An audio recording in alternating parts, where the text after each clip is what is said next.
20 months ago, on September 24th, 2019, depositors at the Punjab and Maharashtra Cooperative Bank, or the PMC Bank, woke up to a shocker when a message from the bank revealed that it was placed under a moratorium. This meant that people did not have access to their own accounts and to their own money. Now, people had deposited their lifelong savings. Many had their salaried accounts or business accounts. Some had saved money for marriages, medical treatment, and so much more. Panicked depositors obviously rushed to the bank to withdraw their money. But the RBI, or the Reserve Bank of India, had put limits on the amount that can be withdrawn by depositors from the fraud-hit bank. The depositors were initially allowed to withdraw a sum not exceeding 1,000 rupees of the total balance in every savings bank account or current account or any other deposit account. This amount was later increased to 1 lakh rupees per account and then up to 5 lakhs on medical grounds, including COVID-19. Now, what is the PMC Bank crisis? PMC Bank had been hiding bad loans for a very long time.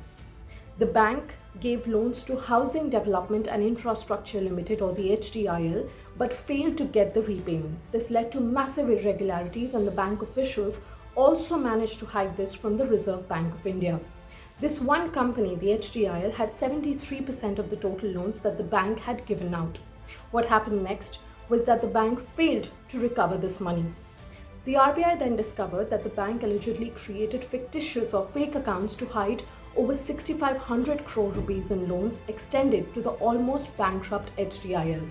The bank failed to declare HDIL as a non-performing asset despite the firm's default on repayments. Now, eventually, the central bank took stock of the situation and termed the loan as complete loss. The bank not just uprooted the trust of the depositors, but also fooled the auditors and the RBI.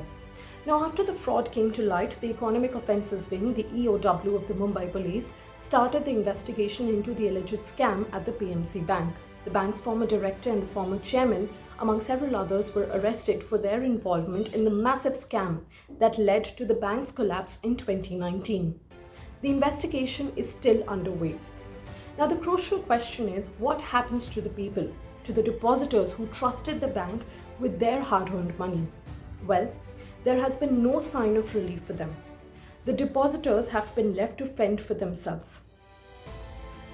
The government and the bank have time and again assured and said that the depositors' money is safe and will be returned, but people still do not have access to their money.